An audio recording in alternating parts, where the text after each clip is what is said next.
Okay, so I think we can start. Simon, do you hear us properly? Okay, so welcome all of you for being here today in this third roundtable of the Biennale d'Architecture et Paysage that is hosted here in the School of Architecture of Versailles. This talk of today is part of the exhibition Visible Invisible that's been created by two architects and teachers of this school, Nicolas Dorval-Bory and Guillaume Ramillien. This exhibition is sort of a call for action for architects and practitioners to react in front of this environmental crisis that we have right now, and it does so by showcasing how can new architectural forms emerge from a rediscovery of traditional materials on one side, and an application of sort of a logic of energy, what the curators call the visible invisible.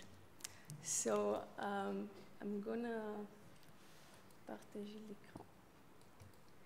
We have a presentation prepared with the inputs.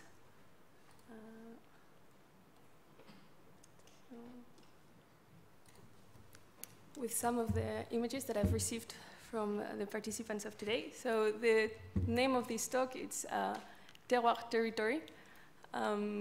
We all know territory. It's an extension of land under one same jurisdiction. And by terroir, it's a term that it's not possible to translate directly from French to English. But in French, it's used mainly in wine culture world.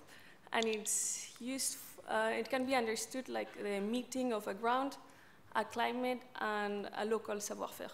So with these two terms, what we hope to do is today in this roundtable is to help explain and explore architecture as a discipline that is shaped by a specific culture of materials and by an inner climate of visible and invisible resources. So as you see, the topic of today, it's very much linked with the general idea of this Biennale. I don't know if I guess you've already had the chance to see it. Inside the exhibition, there is a text by Ophélie Dosat that it's called Terroir. And in this text, I think it's interesting and proper for this talk. She mentions how the latest IPCC report, GIEC en français, I think it's here, how the latest IPCC report emphasizes that innovation also lies outside its formal sector and can include artisanal construction techniques with adaptive value. And by this, what she's doing is she's pointing out how finding new architecture applications for already existing techniques could be a more effective path for a sustainable living. So we have today 4 architects. All of them explore in different ways this concept of terroir and territory through their practice. So I have the pleasure to introduce, to start with Simon Teyssou. I'm going to try to make this bigger.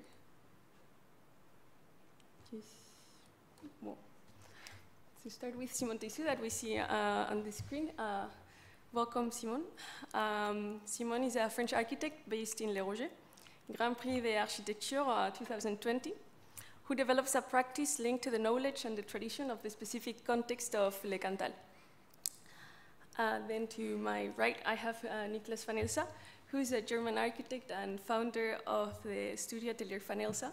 He's come from Germany, not only for this roundtable, but because he's leading also workshop in the program of the Biennale that he's developing in the courtyard. You may also see it. And through his work and also with his studio, he develops a practice where he researches on rural communal places as basis for new models of living, and also local modes of production based on an intense establishment of relationships within a place. So also very interesting for the conversation that we're going to have today. Then following, we have Louise Morin, who is also an architect and an artist, and her work is also present in this Biennale. Louise, through her practice, she studies a little bit the invisible elements linked to the architectural elements linked to the traditional specific cultures. For the case of her piece in the Biennale, this is Japanese culture. And finally, I have the pleasure to introduce to Emeric Lambert, founder of PARC Architects, who has a wide experience as an architect, researching particularly the local environment of each place, and also have some research studies on the French suburban project, if I well understand. And you're also teaching it at this school, I think. So welcome all of you, Simon from in a hybrid way, and all of you here in this round table. Please welcome, also thank you, all of you for being here today. Sorry, yeah, this is the people I just presented. So as a first question for from this round table, we'd like to explore a bit more your own practice, and mainly how do these notions of terroir and territory influence your own work. I guess that's going to be in different ways, and I would like to start with maybe you, Louise, if that's fine. How do you understand the notions of terroir and territory, and how are they present in your work? Well, thank you, Rocio, for the introduction. And so I've tried to reread the text written for the Biennale about terroir and territory and find what I find interesting in these two words. And what I find interesting actually is that the fact that the notion of terroir is based on the interaction between a natural environment and human factors. So it's basically how a community builds some cultural practices on a specific territory. And I think that's why I don't see terroir and territory as opposing terms, but rather as one being the continuity of the other.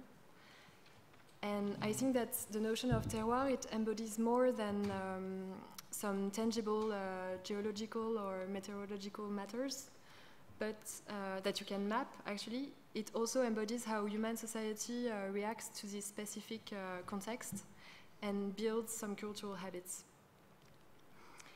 And what I find also very intriguing is that there is very different ways of reacting to the same context. And for me, it's a matter of strategy, a bit like the tent or the fire. That was one of the themes explored before. And I think that it also enables to understand in some way that the notion of comfort is cultural.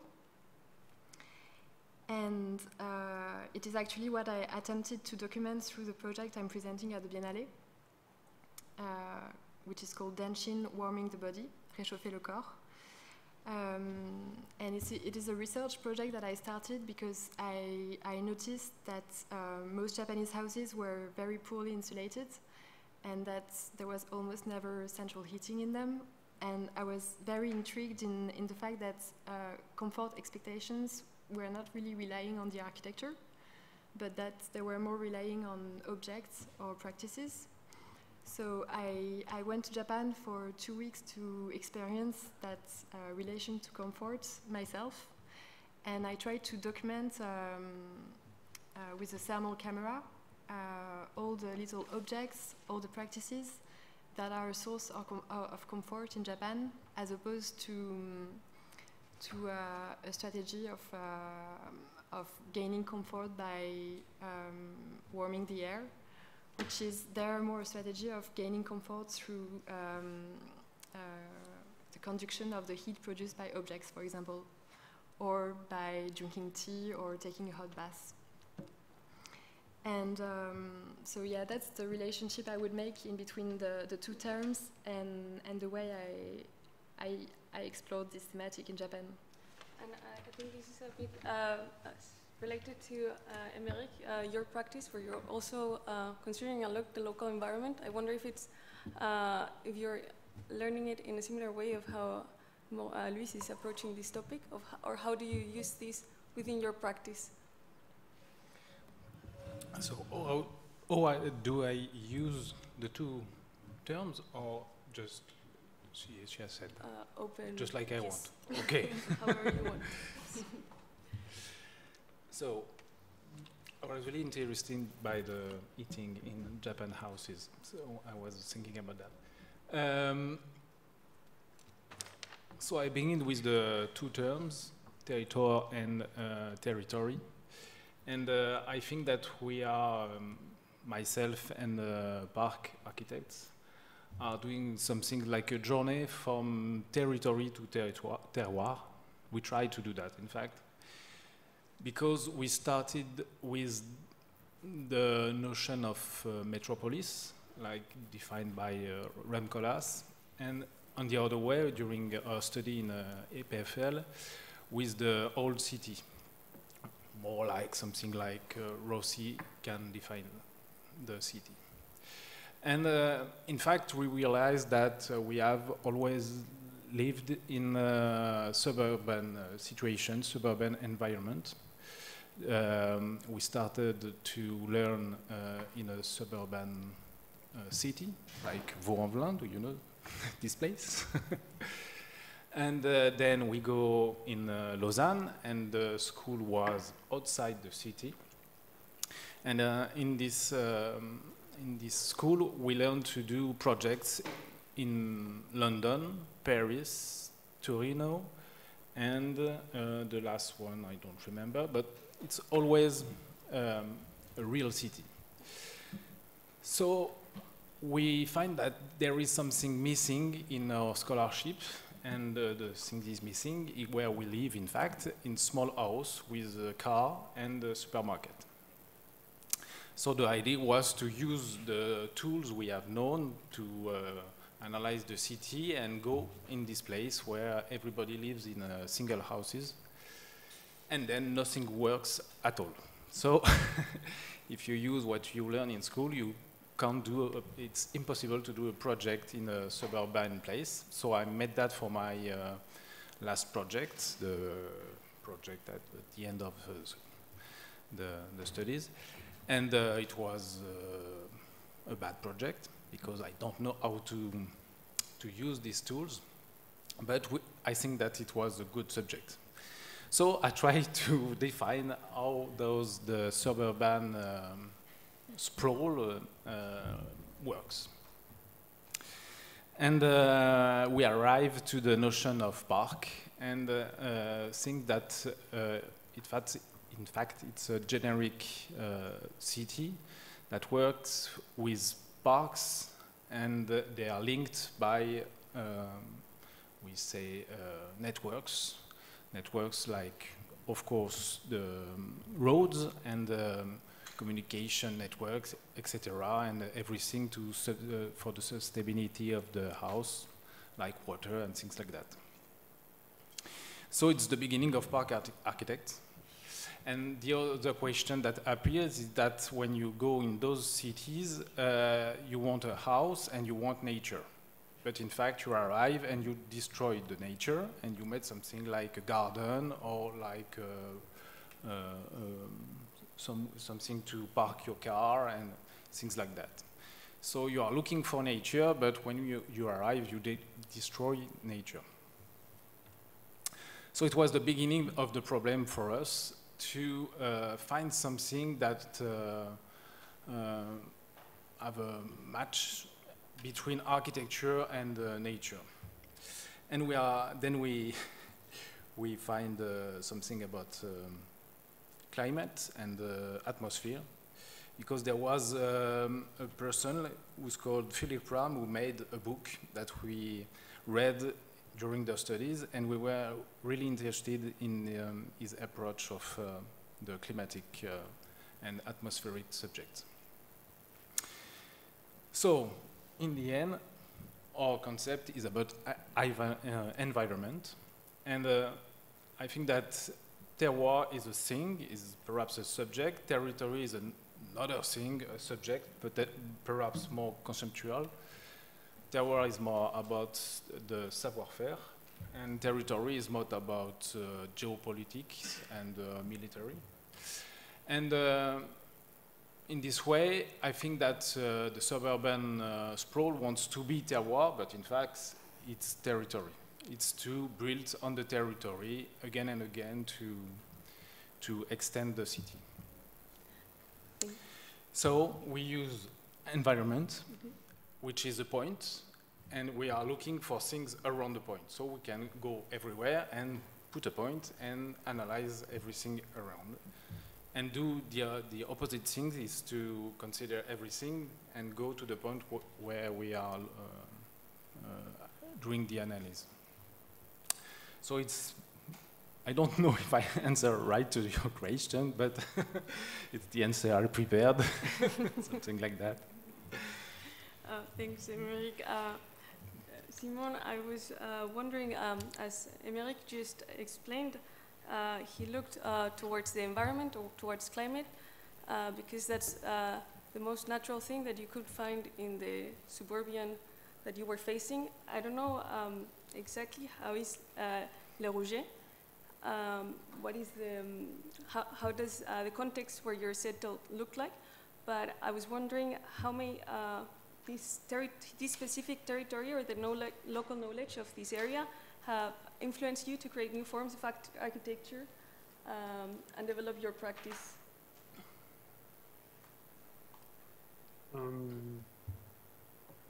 May you please put the picture, the following picture? That would be great. This is our picture. Sorry. Oh, thanks very much. Hello to everybody. I'm sorry I could not come to Paris. Well, I'm very much interested in archetypes in general, but also archetypes of vernacular architecture. On this picture, you can see a hall that we designed for a very small village in the Auvergne region, in one of the most beautiful valleys of the Cantal. And the fact is that in the mountains of the Cantal, you have very many buildings that combine barn and stable, one on the other. They are superposed. And these buildings are usually implanted orthogonally to the ground slope in the way that you can access to both spaces from the ground level. And the barns are topped with a wood frame work that looks like this image. That means we interpreted the archetype of the framework to design the hall. The aim, of course, is not to copy. It's a way to be polite with the site, with the environment, with also the local savoir-faire. I don't know how you say that in English. The way to work, to build things.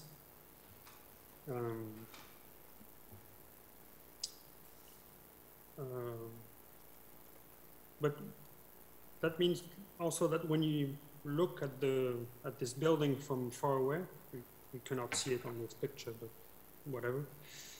It looks like a barn, as if it has always been there.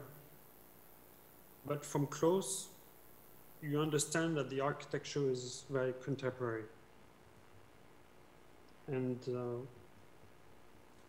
when we talk about local or terroir or territory,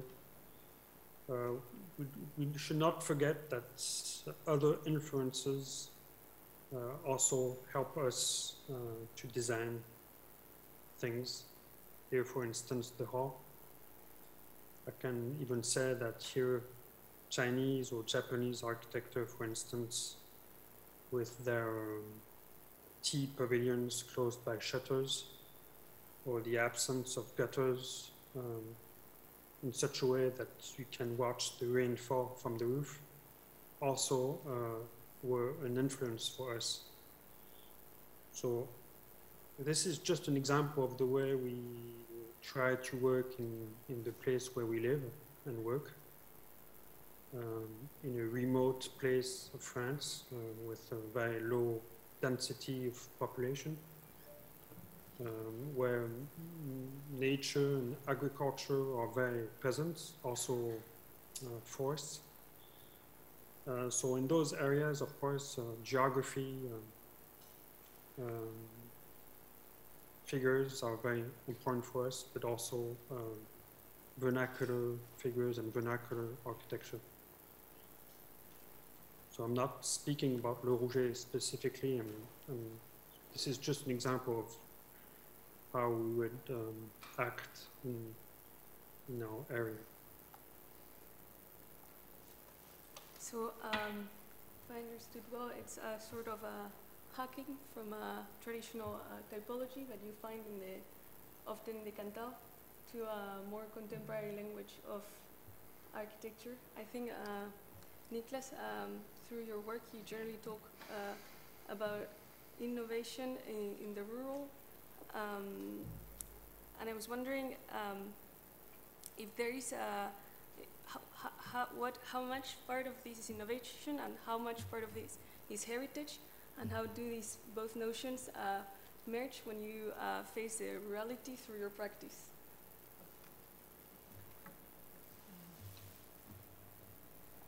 Yes, also to begin with, yeah, thank you for the invitation, and also for the invitation to do this workshop.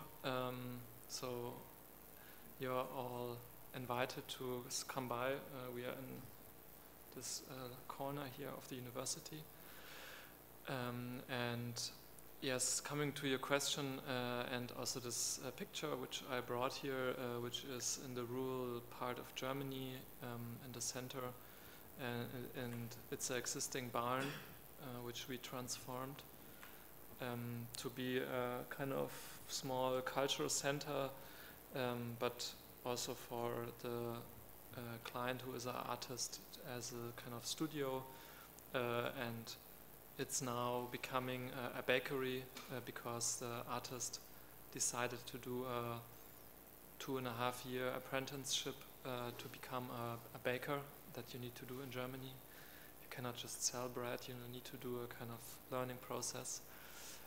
Yes, but and I think this is for me also an explanation to your question that things also shift, and for him as a learned artist, being a baker is also another way of communicating and another way of having a practical relationship with his neighbors and with the village. And I think in this way we as architects, or we have a quite a good position because we can communicate with craftsmen, we can communicate with the local people, and this way through our communication we can address a lot of topics. And I think this is, let's say, very relevant because in a rural level there's always this kind of practical reasons, and of course this communication, it's not much about like big concepts but more about how you do things, and this of course you only find if you are in that place. So basically 5 years ago we also stopped doing competitions, architecture competitions, because we found out that we cannot produce a meaningful contribution to them. So we need to be within a place and do it with the people there and with the context, with the terroir. And coming to that notion of the winemaking, I think that's quite interesting that you can produce a specific type of wine and then ship it to somewhere, or like as a Beaujolais, the new wine, or what is the fresh wine, which is shipped or flew to Japan, and there's a big tradition there which is influencing the territory in France. But I think that's interesting that you have the specific region influencing the taste of the product, but in the wine you can export this product and you have an immersive, let's say, experience of this terroir. But I don't know, for architecture I think it's not possible, so maybe it's the other way around, or yeah, it's difficult to translocate this immersive experience somewhere else.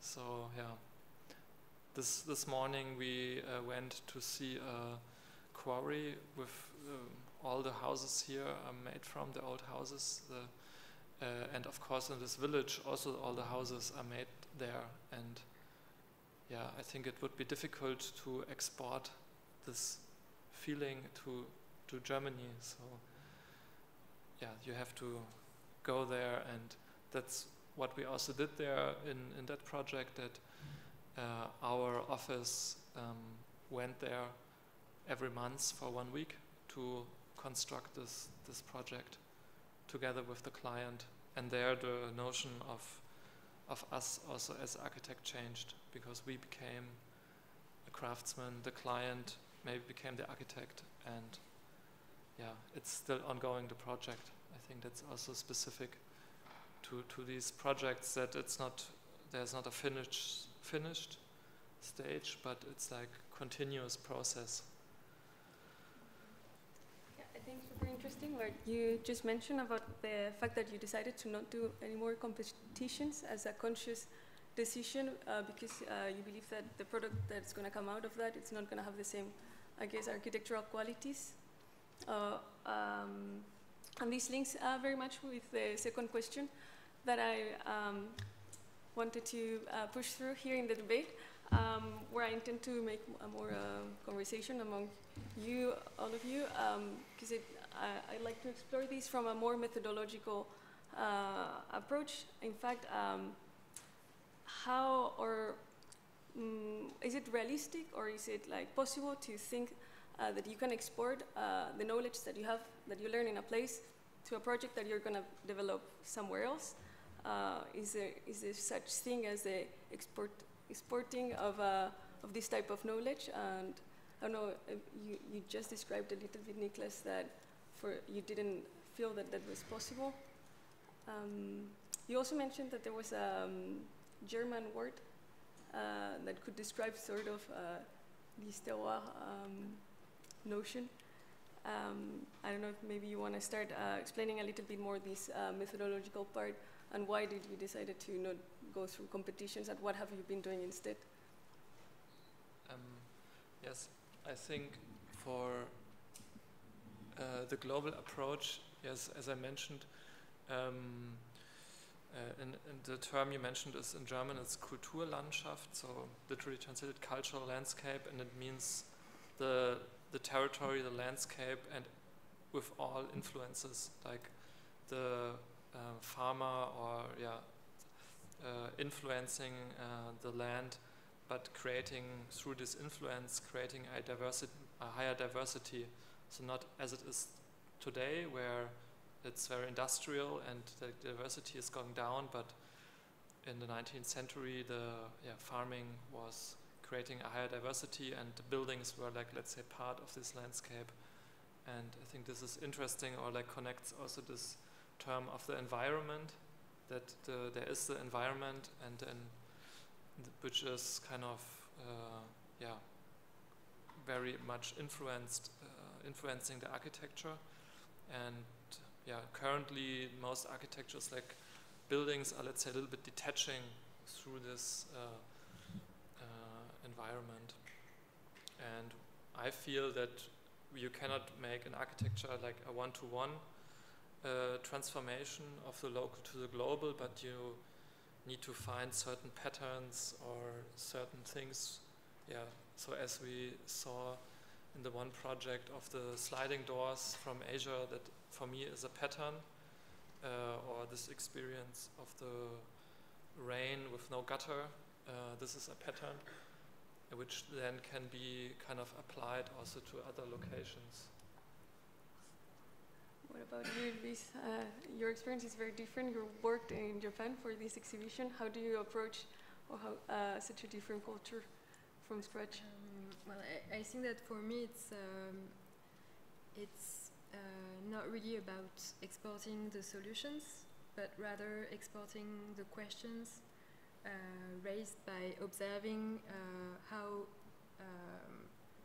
a civilization is gonna exploit a certain, a specific context. And I mean, yeah, for me it was not about literally exporting the solutions found by Japanese people to warm themselves, but it was rather like the question raised by observing this, which is that there is a specific context with a specific climate, and there is an answer to it, which is very different from the answer we would have found. And this specific answer, which is to rather concentrate on the body and warming your body rather than warming the air, is something that then kind of infused in the rest of my work. And for example, in that project that I did in a very specific context, because I did it during a residency, that was in an art center situated in La Creuse, so close to Limoges in France, so a very rural context. And it had also very specific demands, because it was about raising awareness on light pollution and the quality of dark skies in that region. And so proposing an installation that would raise awareness on the dark skies and the light pollution. And I really wanted to work on that notion of comfort again. And so I made this project, which is basically a sort of giant duvet in which you can be around 10 people, and that is made of a fabric that has the ability to reflect light. So when you produce some light, it's going to reflect it, and it's going to make you aware of the light you produce, and it's going to also make the installation visible.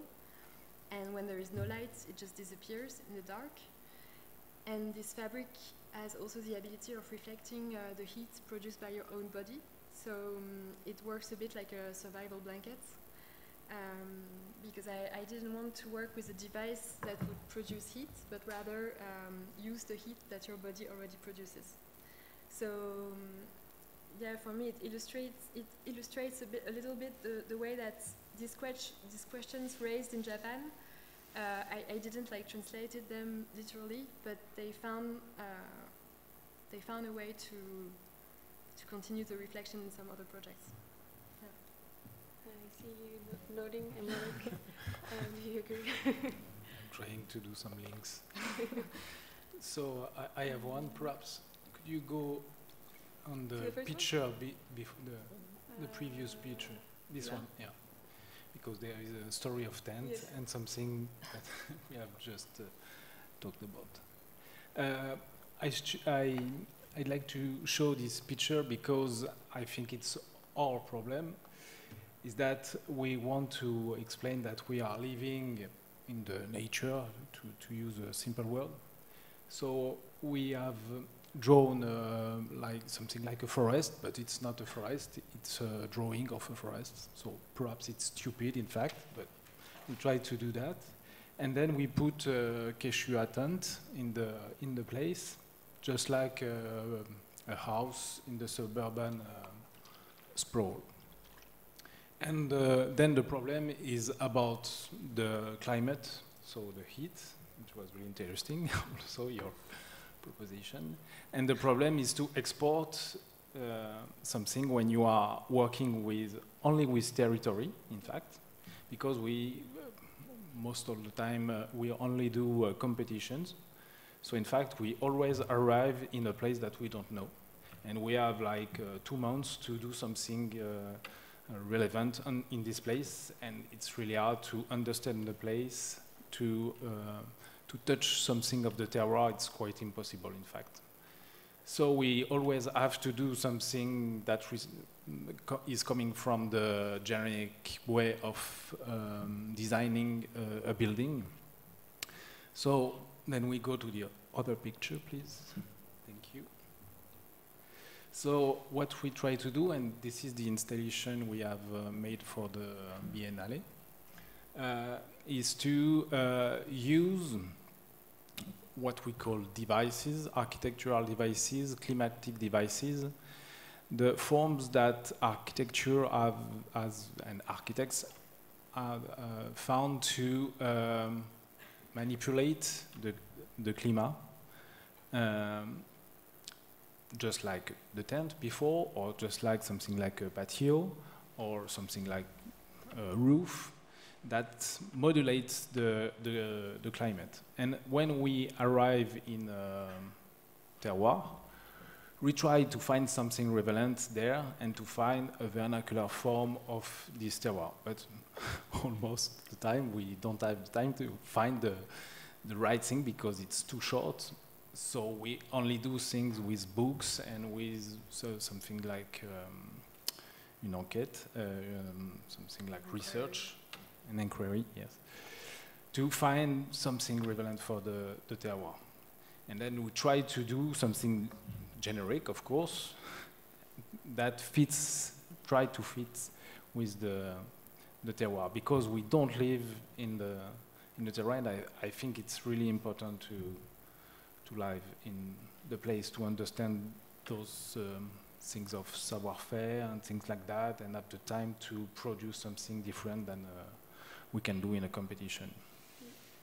And, I'm very curious, Simone, what is your opinion after all that we've been hearing now? Because I believe you took the conscious decision of developing your practice based in Auvergne and concentrating most of your work in this region. I guess then your approach to the region must be very different to someone who jumps on it from the first time. How do you believe, however, that it is possible to export the knowledge from this region to another project, or should we in fact be based on a specific place to get the best out of our practice?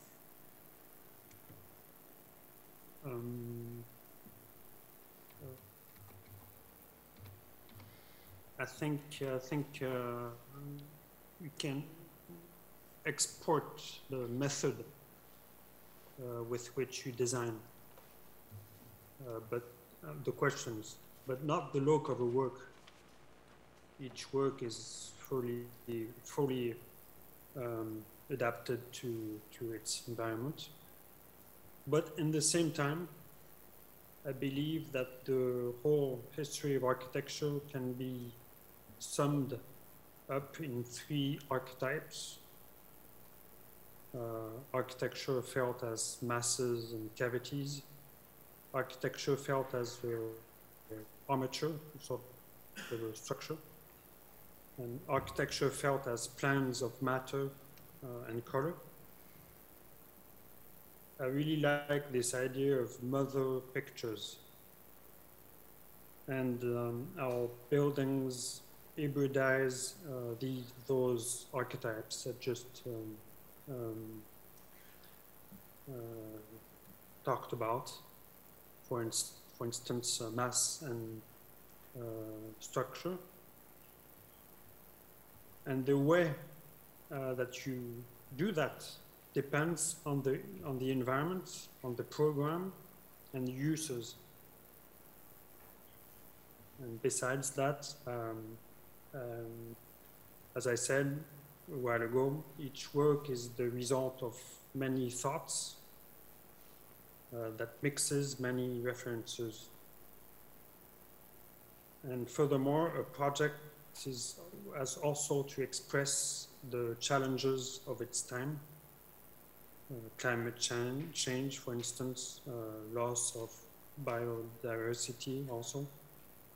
And that's universal. It's not specifically local. This picture, for example, shows my home in Le Rouget, a small village of 1,000 inhabitants. And this place is an artificial ecotone between inside and outside. That's an idea that I can also repeat, I guess, in other places, but with another form. For example, here the ecotone is built by those vertical structures. Some are load-bearing, others not. There are also some shutters that can close the logic. Yeah. Yeah, maybe I can take over. Yeah, I think we don't see your camera anymore. Oh, yeah, sorry. there you are. I was just to jump in because I like that you mentioned the term of ecotone. I'm not sure if it's a familiar term in France, but I just know, maybe I can quickly explain it, because I also like very much the term. It comes from biology, as far as I know, and it describes an area where two distinct habitats kind of overlap. So there is a meadow habitat and a lake habitat, and then the ecotone is the zone where both overlap, let's say, and there's this hybrid condition, and it creates a higher diversity. Yeah, and I somehow like this. Thanks for giving the definition. Yes. Yeah, Yes. What's interesting, for example, in this place you see on the picture, it feels as if you were in a forest, but on the border of a forest, and that you were looking towards the open space where, I don't know, you could find animals, for example, if you.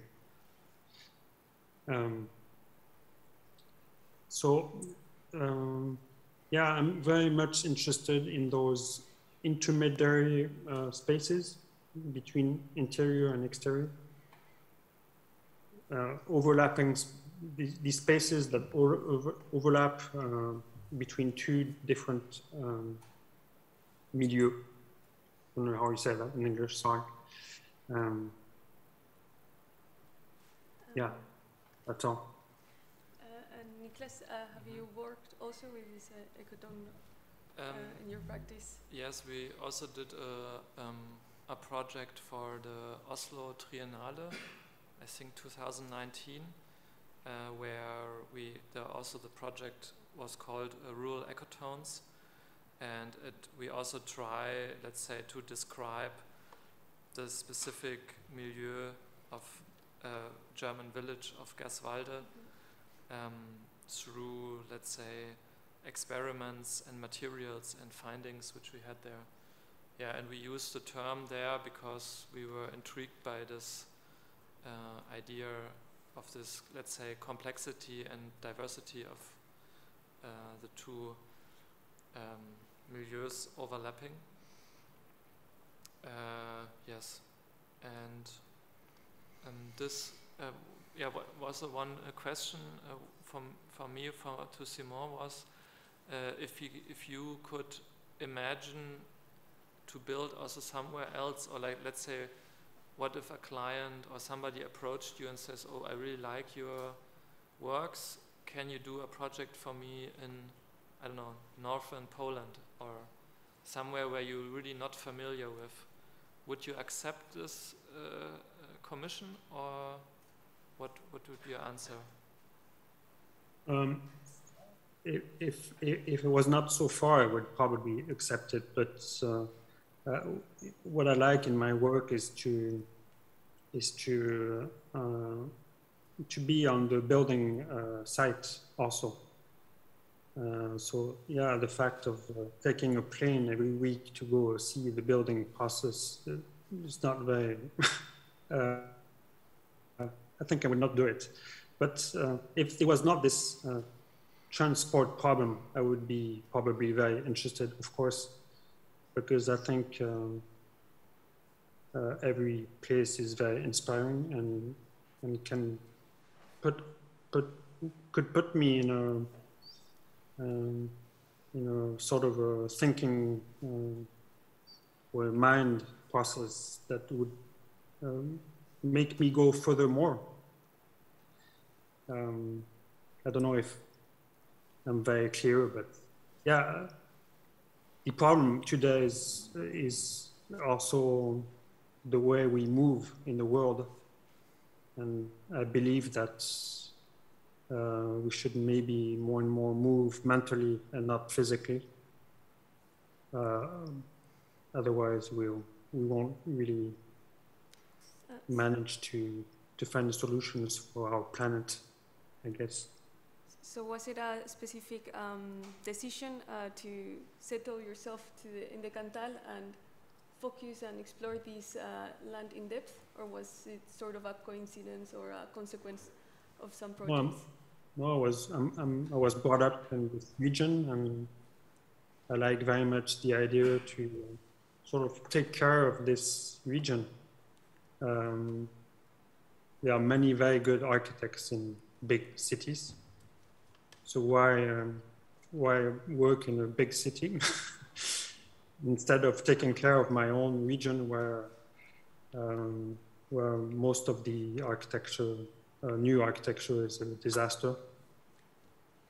So there's a lot of things to do. It's very small work, but you're not obliged to work on always the same programs. That's what I love about our work, is that we change always, the subject changes all the time. You can work on a home, on a public space, on refurbishment, public equipment. Every day it's different. And it's small scale, and I think it's very contemporary. I believe that in the future, there won't be any big projects anymore. The thing is that we will have to transform the existent world, not build new worlds. That's over. So I think this final point links very well with the third question that I had proposed to all of you. I think you just mentioned something that is intrinsically very political, which is the decision also, or the moral responsibility of an architect as well to take care of its own environment. And I wanted to ask you all as well, how do you believe then this concept of terroir as something political? Maybe Louise. Sorry.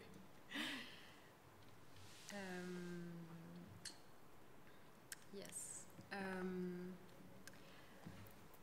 Well, yeah.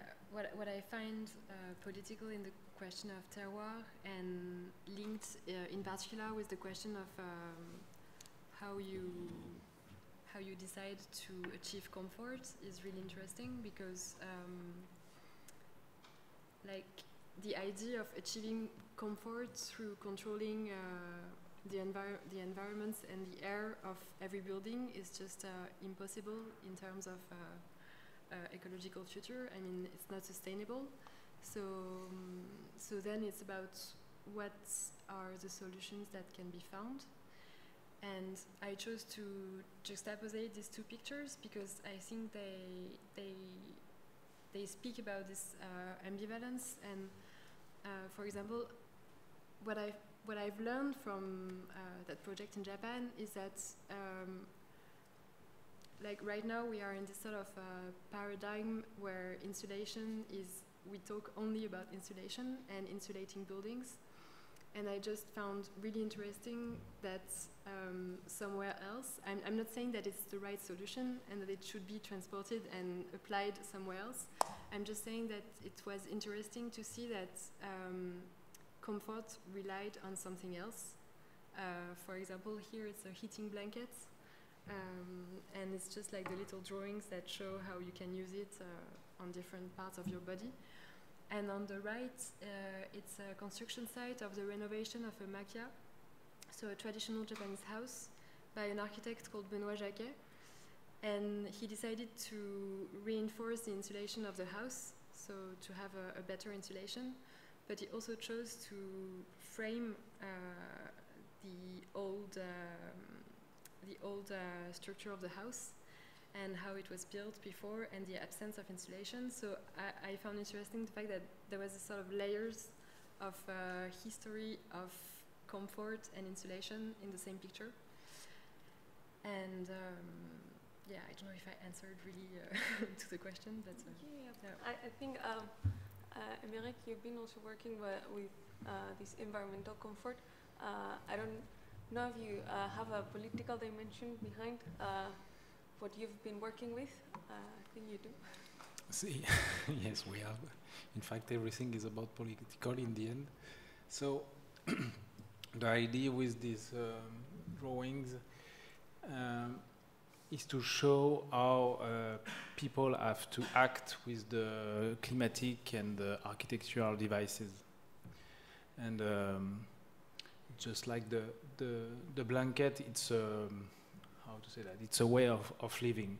So perhaps in a terroir, there is something particular, something more relevant, is the use of a specific device in this place. So for example, in this drawing, we have made that to show to the developer that it was really important to put some shadows on the windows, and to explain that it's a pleasure to have a shadow, to open the window and have this time. And it's something about sensuality, it's something about time, it's something about climatic, it's something about say something with your neighbors. You can speak about the weather, it's always a good subject. And it's about the way you live in reality. It's just like not in this place, because, for example, in this place, it's too cold. We don't know really where we are. We have closed the windows, and we have pictures. We are with pictures, and it's. I'm wearing a jumper. Yeah, you have put your. So, and in fact, outside, it's something like. I have learned this one today. It's a plume. C'est just like, okay. On n'est pas dans une canicule, on est dans une plume de chaleur, a priori. And this way is to show that there is something that engage the people to have we say, mettre le climat à portée de main, so to enable the climate. I don't know if I can say that. With a device just like a store or comment on dit volet, j'arrive pas à le retrouver. Shutter, merci. And it's really important. And so we don't like the electric shutter, we don't like the thermostat, and we don't like this kind of climatic air conditioning, things like that. And it's something political, because if we refuse to have those devices, then everything's changed, and the politics and the big societies, big enterprises, I don't know, have to change what they give to the people. So our ideas of the politic is to get back the architecture to the end of the habitant, something like that. Well, what is the reaction of the developers when you... Yes, it's cool, but it's too expensive. So I prefer, but it was a competition, and we explained that the other competitors will do something that perhaps they don't do in the end, but we have to get to build promises, something to a dream, something to. But at the end, we have the second prize on this big idea. So there's like a limitation there, basically. There's a clear limitation in this competition process, that when you bring these type of ideas, they just don't reach through. It's quite difficult to explain only with drawings. If we can't explain with the voice, to explain to the people, it's quite difficult to explain that it's really interesting to manipulate to handle the shutters. And is there also a strategy, or let's say a movement, that you become the developer? Or are there in France that, I mean, you can be the developer and do the own project. Yeah. Why don't you become the developer? I'm really bad with money, and in fact, I have a lot of people in my family that are developers, and I know that I can't do this job because you have to have no ideas, just follow the money. So sorry, it's a good idea, but I think it's too difficult for me to be a developer. But it's a way, yes, it's the way. We should do that. Is that what you are doing with Atelier Fanelsa now that you're out of the competition system? Yes and no. I mean, I think, one strategy for us now is, let's say, to become a architect developer, kind of. And of course, in the countryside, it's a little bit easier because the projects are smaller, or like the risk is smaller. Perhaps, And because we experience that it's otherwise very difficult to kind of engage in a certain, I mean, it's called, let's say, innovation, but it's like, let's say, for me, sometimes a common sense that you try to avoid a lot of technical infrastructure. You apply some shutters, which are, of course, also making sense, let's say, but these kind of devices, are sometimes it's difficult to kind of persuade the developer or the client to that. And yes, for us, it's more that we want to use as like natural materials, let's say, like wood insulation or wood itself, or no kind of foils. We try to, for example, to avoid foils now, and often that's very difficult, to do that. What is political? I like also to refer to Simon. He just mentioned a very important term for me, and that's the term of care.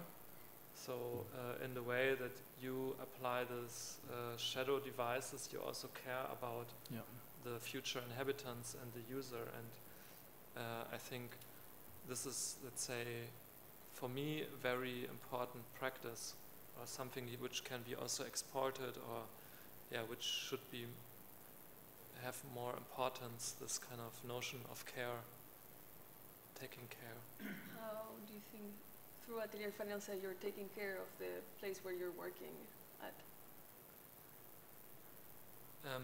For example, that we in the project, or like in this picture which I showed, it's a renovation project of a barn, and we try to execute also a lot of things by ourselves together with the craftsman. And for the craftsman, it's, let's say, a little bit surprising moment that he suddenly is executing something with the architect, and that it's and this is, let's say, also for me a notion about care, to put also the focus on the person who is doing it. And I don't know, when I sometimes come into big construction site in the city, I feel that the architects, the developer, they don't care about the workers. It's like, or that for me, it was a big learning that when I plan a building, I also plan a social space for the worker, that he can have a lunch or rest somewhere during the construction site. I think for big construction site, probably it's mandatory, but then it's also like a container. But that is also a term of care, which is to the construction workers. And Simon, maybe you can also add, you mentioned, in fact, as Nicolas pointed out, that you mentioned the idea of taking care of your place where your practice is based. How exactly are you doing this? Is it only through your architectural practice? Is it also through your practice teaching, or your relation with different institutions or the real estate developers in your context. How do you think you take care of the Cantal or Auvergne through your practice?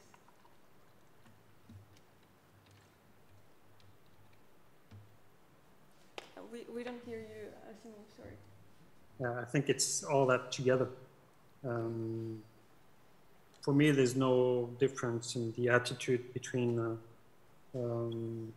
being an architect as a builder and being a teacher in a school or the director of the school now. You see this picture is a very small urban project in a very small village, not even 50 inhabitants. And what I can say here is that the question is of optimizing each euro invested to offer from the original need, often a technical need. For example, in the village, we had to change all the plumbing. I mean, all the water system and the sewage system, electricity. So the thing is how to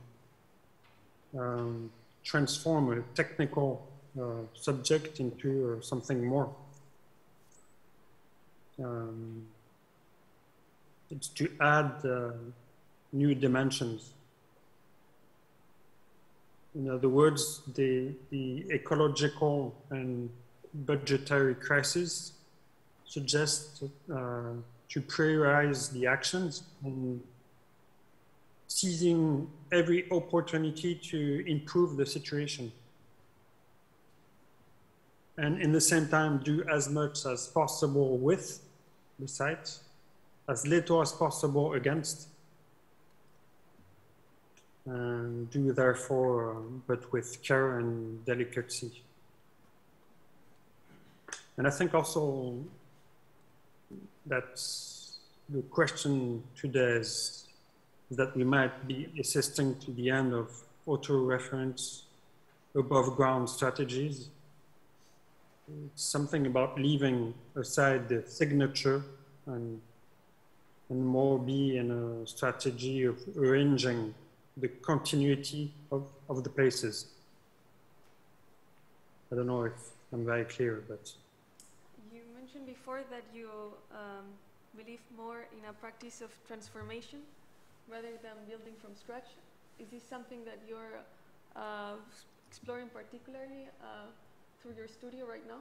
Are you focused more on transformation of existing environments? Yeah, it's about 80% of our work nowadays. And, you know, in small villages where there's no money, basically, there's no capital. Modernity has not always reached those remote areas, and that's very interesting. I think, because once again, it's what's going to happen to everybody soon, even in big cities. Less money, less materials. We can see it every day since a few years, since the COVID-19 and the war in Ukraine. But it's difficult to have materials. They are more and more expensive. So the thing is how to transform spaces with the minimal money and material.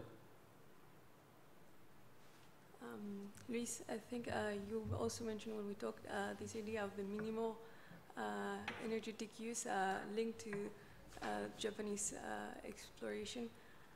I don't know if there is something within your piece here in the Biennale. It was rather about finding the right balance in between insulating everything and maybe having in the same building different levels of insulation and also different levels of contact with the exterior climate depending on the program and of its requirements. So it's rather about like finding the right solution for the right program and the right needs, rather than one solution that applies to everything in some way. Is this related to like a standardization, like against the standardization, or like a system that flattens a bit everything? Yeah. Do you think you're working a little bit with this as well when you approach the suburban project that you've talked about it being the generic, and you working a little bit more on the climate part of it? Is it also against or trying to break this genericness that Louise is mentioning? Kills a bit the spirit of what she's intending to fight against with her work. I don't know if I understand all the questions, sorry. But the question, in fact, in this discussion is something about the position, I think, of the architect. Because I think that nowadays, architects like my office are just like, we are not really drawing a building. We are putting technical products, industrial products together. And there was a time, and in Switzerland, you can draw all the details. You can choose a part of the material. And I think, I'm really jealous, but I think that you can do that. I think that Sylvain Teyssou can do that also. But for us, it's really difficult to think the building in another way than a negotiation about the technical product with the developers, because we are working with developers, and we always speak about price, technique specificities, and norms and labels, and we don't speak about nothing else. All the discussions are about that. So I don't really know how we could. Perhaps we haven't enough courage to get off Paris and do something in another way, like you do. Or the other part is to do something together to stop this way of building with generic products that coming from the other part of the planet, and do something with things that are just around us. And I think we are going to do that more and more. I think that the next architects perhaps will do that.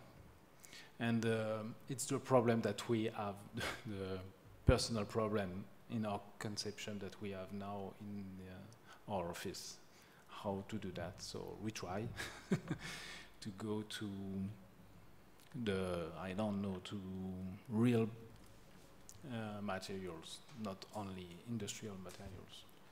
And when you mentioned that for the developers, especially the price is very relevant, or in general, I have the same feeling as you in some project of ours where I always feel as a consumer, let's say, I only can consume, I cannot influence. Let's say I need to go to the supermarket and, let's say, take the things which are there. So I need to have a catalog, I have the companies providing the details, providing the product, and I basically, the architect, consumes, let's say, what is there and provides the end product. And I'm always wondering, okay, how can we be a kind of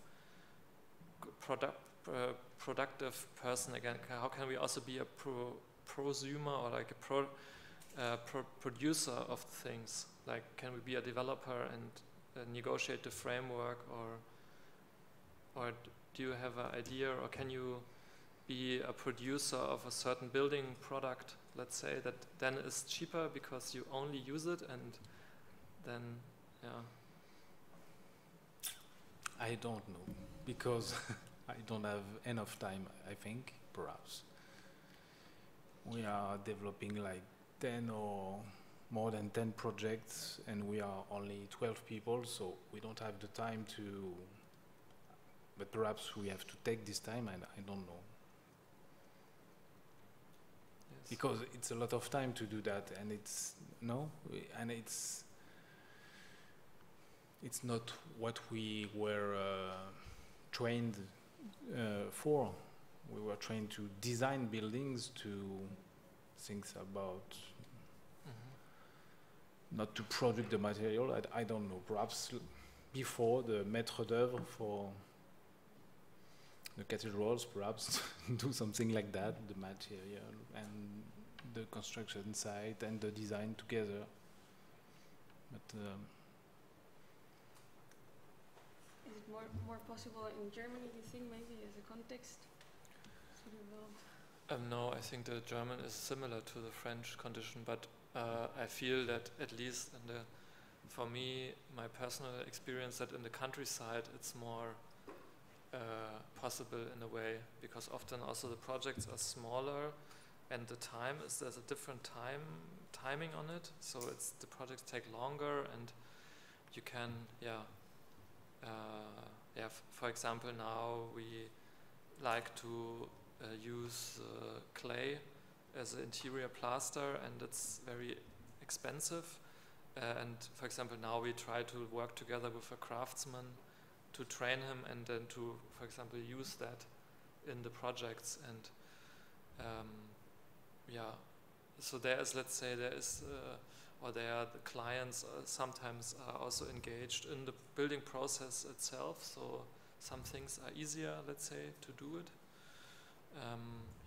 But for me, there's a, let's say, also in the education, there's a change that more towards like designing also systems where buildings are apart from it, rather than just the building itself, which is always the end product. Yeah, I think if you want to change the buildings, then you need to change the system where they are at, because otherwise you're just at the end. Yeah. So I think that this last point that you were all part of is very relevant. Also, I think for this Biennale, which is, I believe there are many ideas on the importance and the different ways of approaching the question of terroir through architectural practice, but it becomes a huge limit when putting it in the actual system, especially in an urban scenario. Maybe the terroir takes only place in the rural, and suddenly when we go to these massive cities, it kind of dissolves, and it is not possible because there is no more time or too much competition. I think we can more or less close with this, unless you have something else that you'd like to add to the conversation. Otherwise, I think we can have some time for the Q&A and discuss the last points further there. I thank you all for your ideas and your inputs in this conversation. Thank you, Simon, as well, from Digital. And please, I welcome you all, if you have further questions, to raise them here. Thank you to you also. And sorry, Simon. I said Sylvain.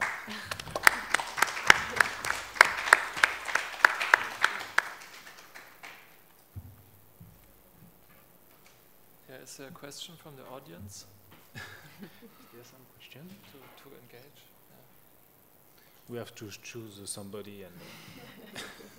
I think the curators have some questions. There's a question, I think. S'il vous plaît.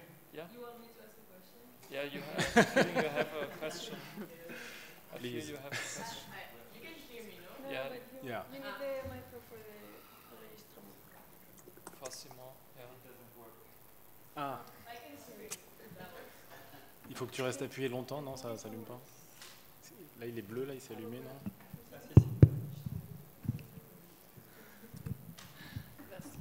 Okay, can you hear me? Oula. Because I had a lot of questions, as you can see, and I didn't know where to start.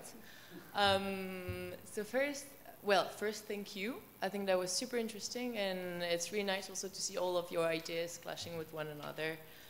To me, like, I can see a lot of different approaches as well, that without actually pointing the fingers on.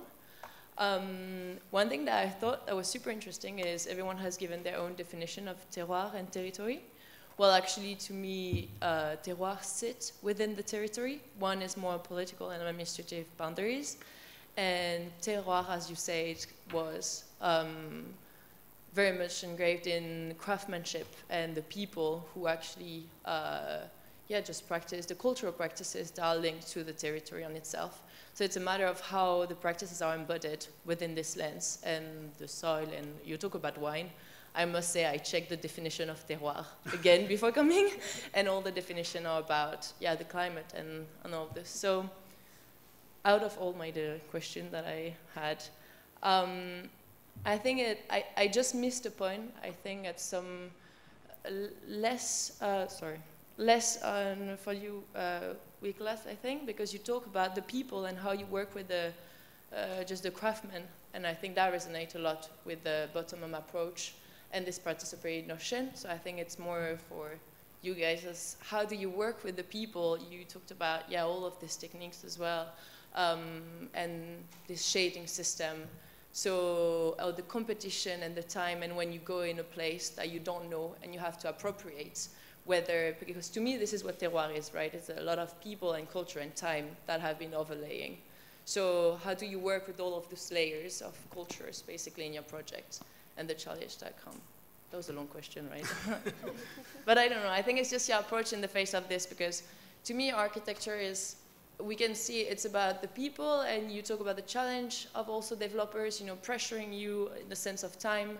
So I think I just question for the next generation of architects. Then to me what would be missing is terroir is how do you involve the people that are already there, and that, and have the knowledge basically that you want to use. Promise that's the end. So. I answered already, she said. So the question is about the people. Where are the people in the process? Yeah. It's a big problem.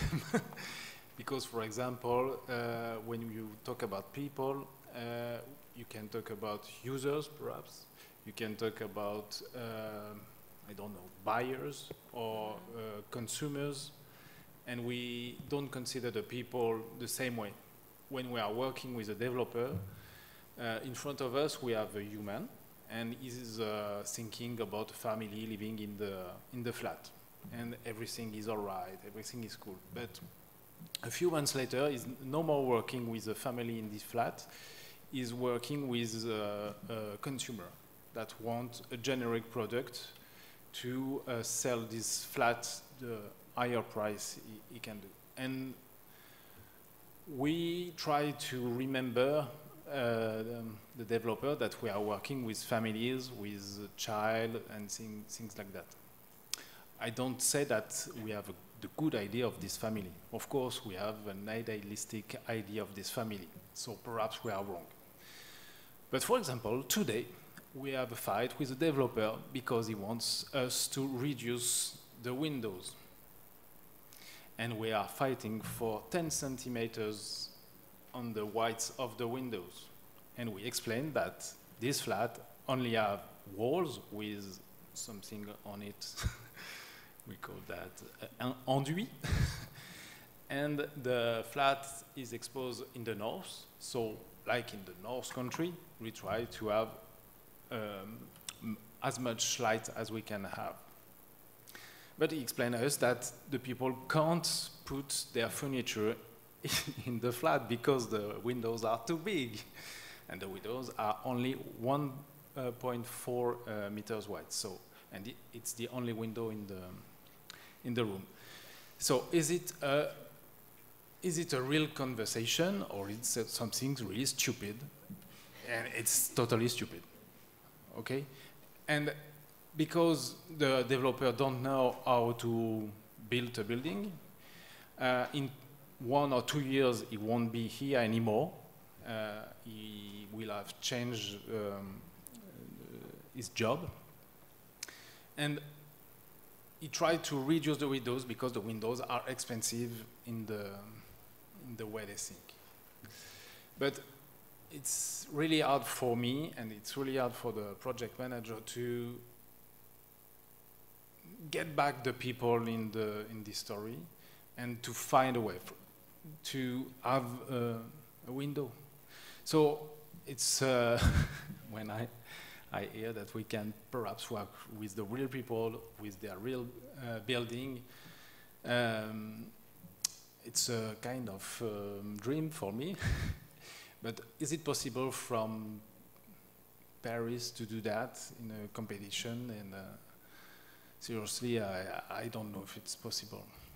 But perhaps do you have a solution? Because I think that you are best than me. No, you have the same problems. Yeah, I mean, I would go back to the terroir and territory term, because in the ideal condition, it's together. Let's say the territory as something, and you can also see, let's say, your housing project as a territory. That's a territory governed or run by the developer, and it's little, and he can see it as an object and sell it, because he deconnects the territory. He deconnects the territory with the terroir, with the cultural practice in it. Yeah, and I know in Berlin or we have now a lot of new cooperative housing projects where, let's say, the user, you not speak to each user individually, but of course you have the cooperative housing, so the owner and the user is connected, and yeah, I think there you would have a different conversation, because they would see the building in a long term, and yeah, so I would see this as a solution, that big housing projects should be run through a cooperative. And I think then the cultural practice of living, the family, has a right in the developing of this project, and then the terroir and the territory is connected again in a way. So I don't think it's specifically rural or specifically urban, so you can also picture these terms, let's say, on the urban condition. It's your turn. No, I have nothing to add. Or maybe Where I are can the people? Yeah, I can frame the question for Simone. So how you spoke about this piping project. So how do you convince your clients who just want to have a good piping and having a good square and a good building? So how do you bring the terroir to the territory? Well, in the program, we were supposed to work on the public spaces.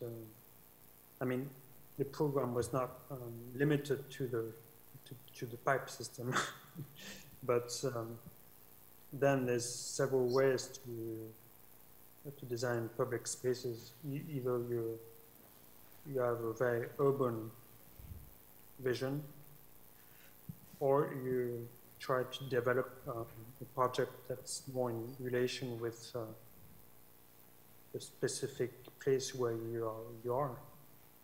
And that's what I try to do, is to imagine a project that's adapted to the context. That means that sometimes I do not respect some regulations that are thought by big cities for big cities. If I take an example of a wall, you can fall from a wall. So then you need to put a fence, or to avoid falling in a void. So that makes sense in a big city, of course, because if there's a density of population that makes that you need a fence. But in a small village where, for example, the piece of land that's around the church has a wall with a gap of 3 or 4 meters without any fence, and nobody was killed over the last thousands of years, So that means in our public spaces, for example, we do not put any fence when we create a wall, as if we were,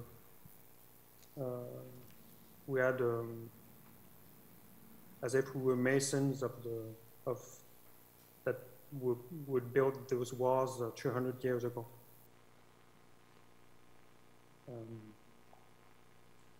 So that's a bit, I mean, the thing is, yeah, would it be possible to remove est-ce qu'on peut enlever le partage d'écran, parce que c'est un peu frustrant, là, je vous vois très mal. Ah, super, merci. D'ailleurs, je ne sais même pas s'il y a des gens dans l'assistance.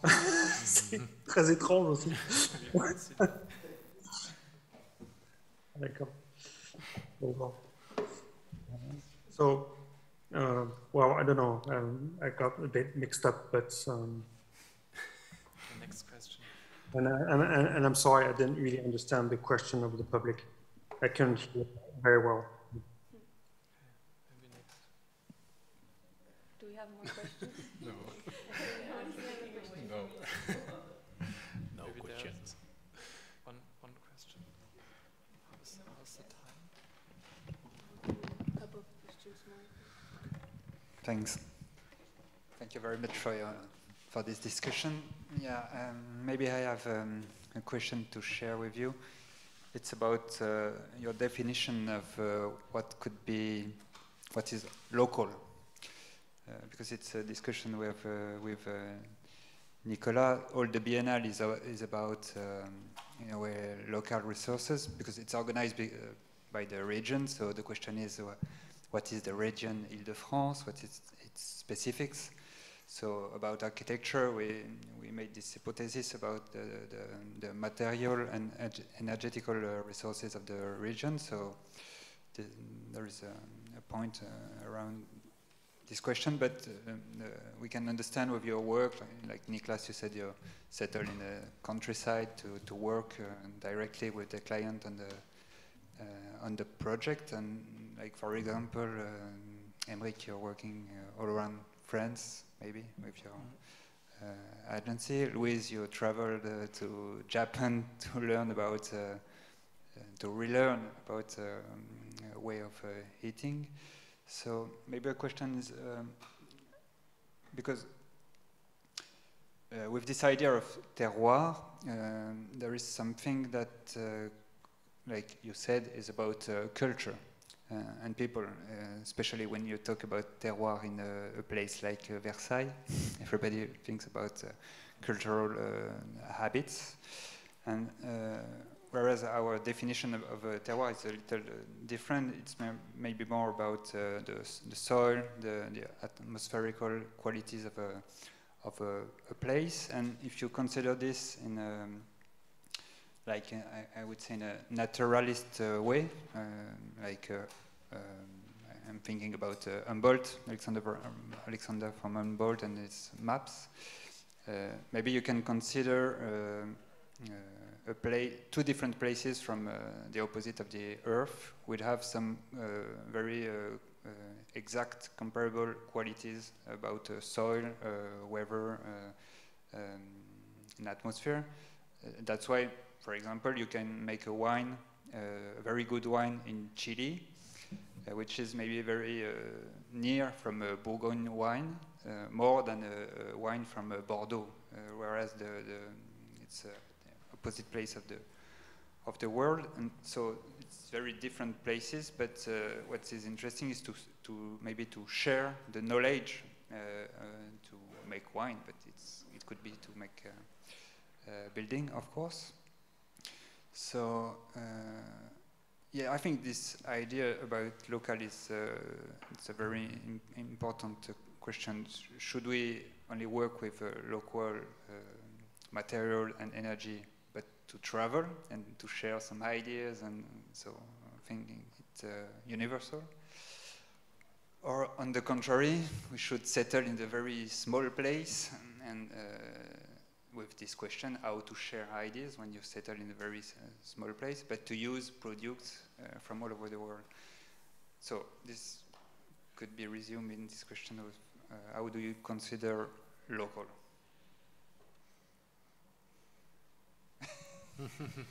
Yeah, I would answer with a quote from Buckminster Fuller. Yeah, this think global, act local. And I think this is also possible now that we have a guest from the rural France tonight, and in theory we could also have a guest from rural Japan and rural Canada, and this is possible. So there could be this global exchange, but I think the activism or like our engagement needs to be on this local scale. Yes, but of course we live in a globalized world, and everything is connected, and I think we need to acknowledge that. And in Germany it was very much, for me, there was one of the first times where I really felt, okay, for the architecture, the global scale this globalism had a negative impact last year when the wood prices went up so much, where we really now feel that the globalism really strikes back in a way that, yeah, if in China or the US somebody pays a higher price for wood, the big companies cutting the wood, they will sell it there, because that's how the market works.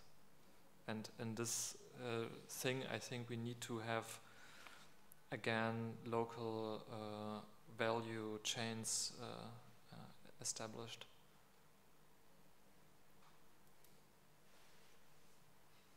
Yeah, what you're saying, Nicolas, is very important.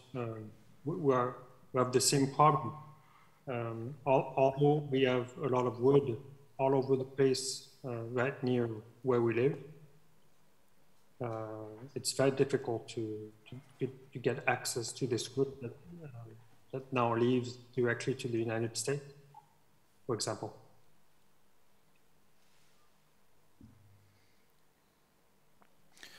I have an example to share because there is only this thing in my mind, sorry, but we made a project in Tahiti, so it's the opposite of the world from here.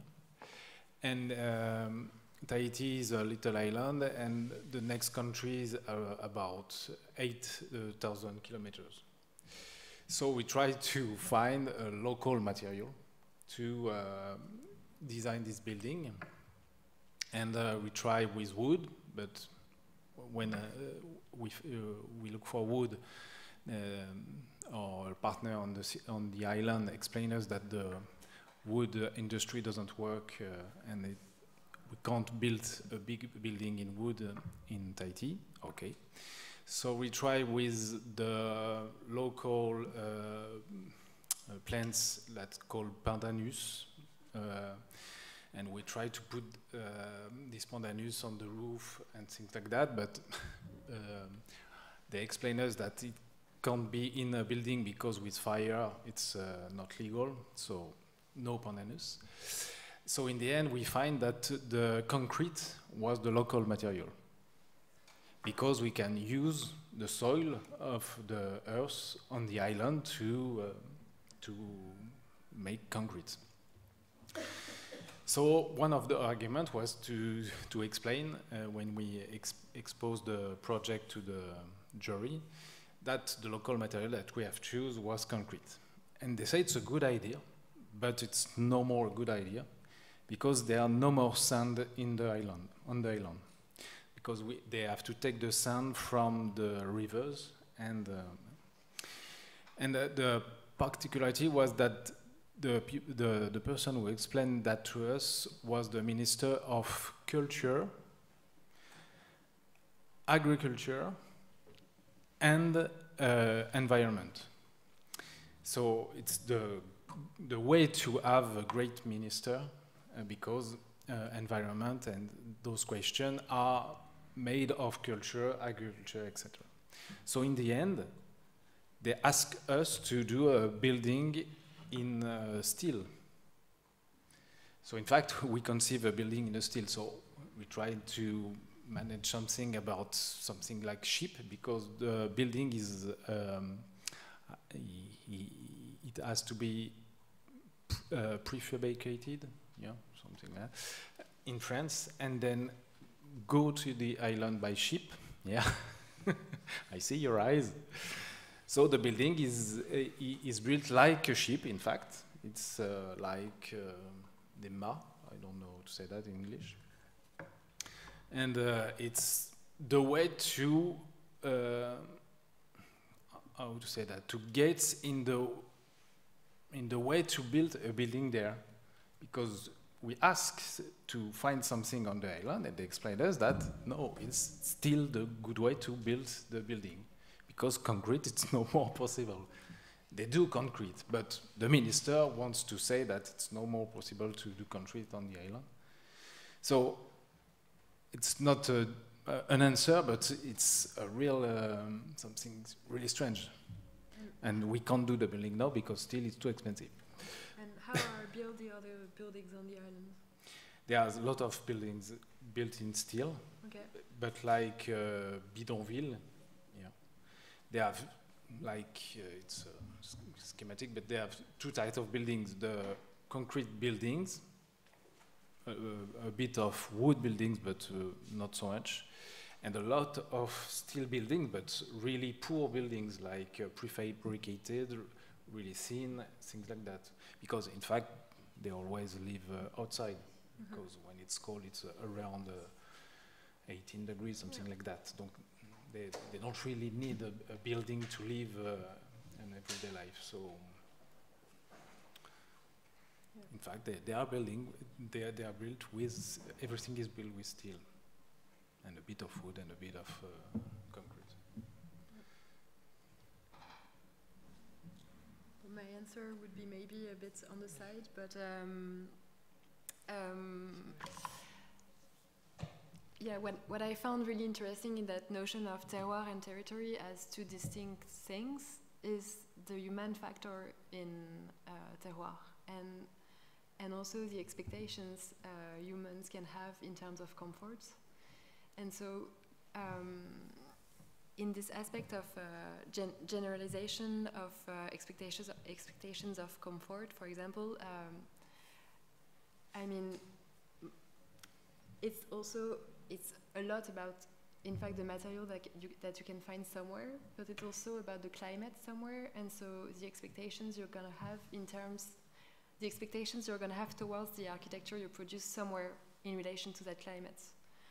And I think that it's really interesting, for example, that in a place like Singapore, when it's never cold, you end up having a duvet in IKEA because the air conditioning is so strong that people sell duvet in IKEA, and duvet never existed in Singapore before because they just never needed it. And I think that sure you can, take into account the materiality and the locality of the materials and stuff, but there is also a matter of cultural expectations and how these cultural expectations spread and produce these kind of things. And I think it's another aspect of what we mentioned before that I find interesting. Yeah, in the way it influences the way we're going to conceive a building in a specific place.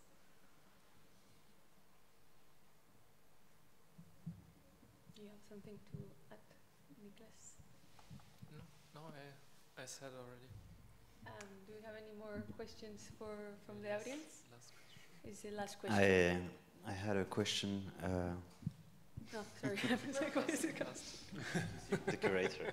Yes, to Simon, because thank you all for the discussion.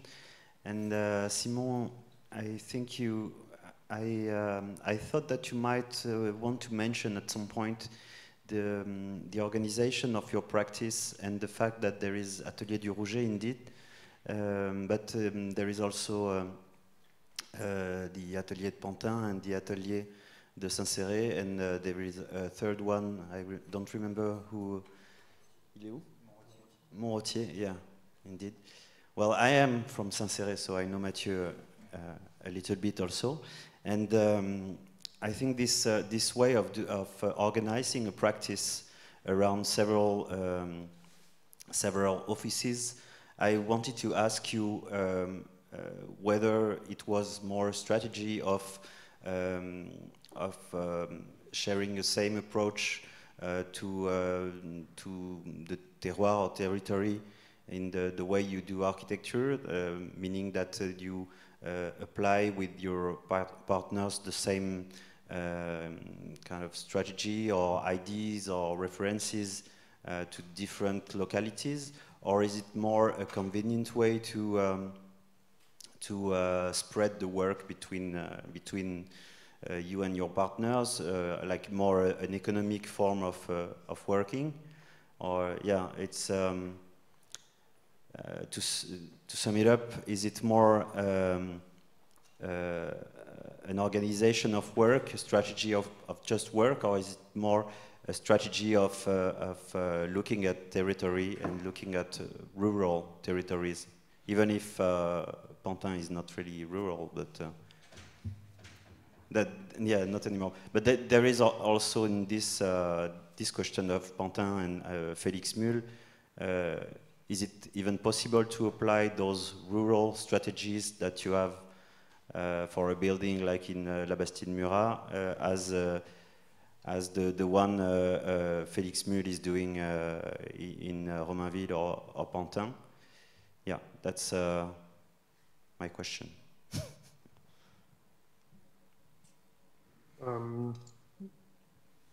Yeah, the idea, there's a problem with the sound, I think. I don't know why. I have a big echo. Anyway, now it's better. Can you hear me? Yeah, you hear you properly. Okay. Yeah, the idea to have several sort of agencies is based on sort of community of ideas and on the idea of sharing ideas and sharing methods around the idea of working ruralities and or small towns. But this organization does not exist anymore. We stopped that 1 year ago, about a bit less than a year ago, because it was very complicated. It was difficult to see each other, work together, because we were all a bit far. With Atelier du Rouget, with whom we work a lot, because it's very close, only half an hour, so it's very easy to work together. But it became complicated with the two other structures, and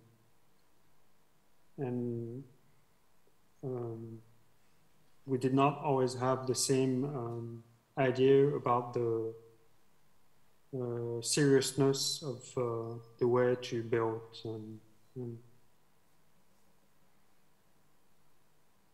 So we decided to quit.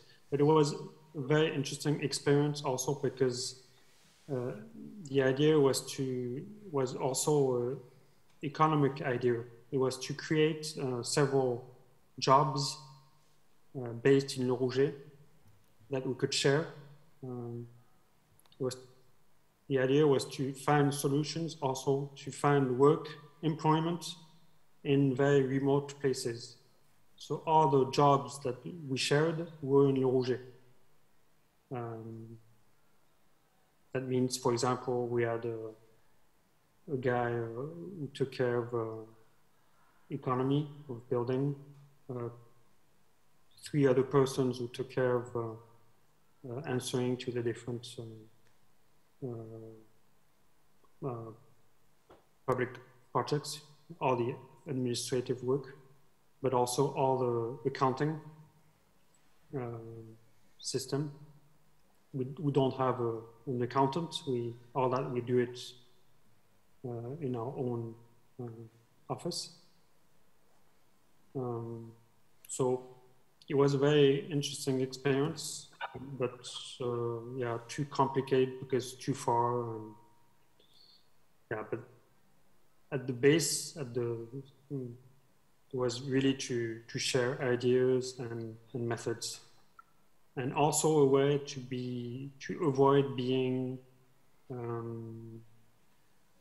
isolated intellectually. Because if I exaggerate, there are several ways of working in architecture firms. Either you go and work in an enormous firm where you're going to design only the toilets or only supermarkets or only, I don't know what, with the extreme division of all the tasks, yeah, Ford organization, or you work alone in remote places, but you finish by, culturally it's not very interesting. So the our organization was a way to share mostly, and to try to imagine another way of making architecture.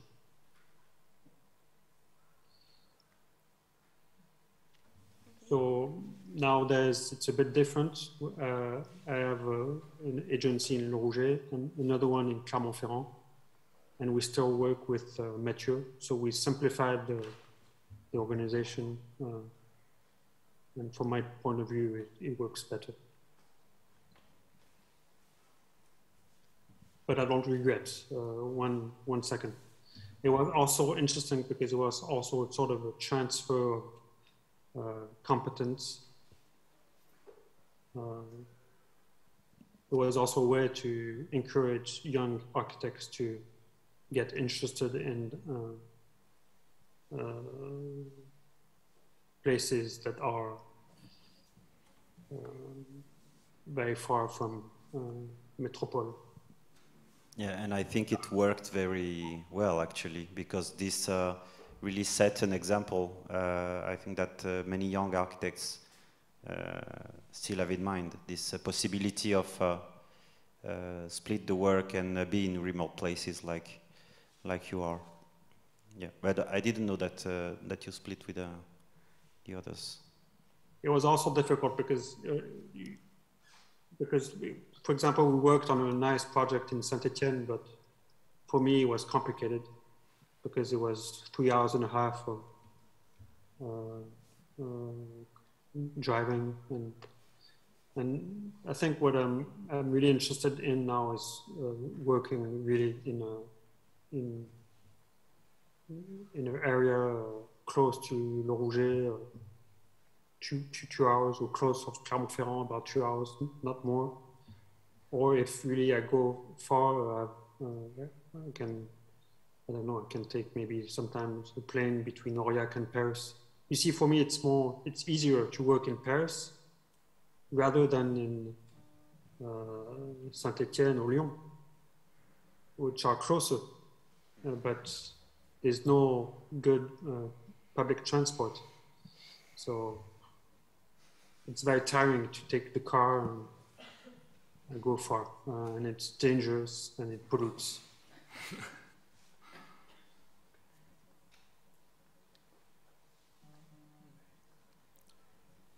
Yeah, maybe to end up with a nice thought, not a car accident.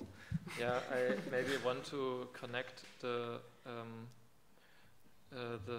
model you explained. Also, I don't understand it completely about the agencies and what's the business model I'm very interested in, but maybe would be a conversation for the bar afterwards. Yeah, I had this thought about it, a project in Tahiti, where you basically put a lot of money and the architecture project there, but you find out that actually the most convenient way is to execute it prefab in France and ship it there. Yeah, and where I think, okay, this is, let's say, I see a chance there that this project could be also a kind of development project, that there would be a kind of local business, or that there would be a new business opening there to produce this project. Of course, this is maybe an ambition too high for the client, or I don't know, but yeah, I think that would be my my statement, that I think only us as architects, we are the only ones who can put in this ambition and see the potential in the project which nobody else sees, which, yeah, and I think that connects a little bit to the question of the politicians. Yeah, I think it's on us, yeah, the architects, to go to make a chair at the table, because if there are so many discussions, so many projects where there's no architect involved, and I think we need to claim that space, or we need to claim that seat on the table, and to bring forward our ideas, because yeah, nobody else is doing that, and if, yeah, in the building world, that's my. We tried something like that, but it was strange. We made another competition in Tahiti for a really big building, and so we proposed to put some bamboos on the site, and like we know, we will need like 4 or 5 or 6 years to go to the construction. The bamboos will be high, and we can use them to do some furniture or some things like that. So we explained that at the first round of the concourse, and and then we have an explanation, and they said, stop this idea, it's too complicated for us. And we were really proud of this idea, to use the time to put something on the site before the buildings, and for them it was too heavy to go in a. So yes, but perhaps now still is too high. So perhaps today, it's the idea that we should propose today, because the steel is too expensive now. But I think probably the time will change, and now if I see at the food industry, like, people really like that you can eat the tomato which is grown 200 meters, and I would say then also now the developer will say, oh, here, this furniture, it's from here. It's really adds a quality to the generic project, let's say, and yeah, I feel maybe it will change. So yeah, I suggest we finish the conversation here with this. Thank you. Thank you all for being here today, and thank you to keep the conversation to be in here the bar. today. Thank you to the organizers as well. And thank you, Simone, for connecting from La Roger. Goodbye. I don't know if you hear me. Thank you, Simone, as well. Bye. Thank you for the invitation. Thank you.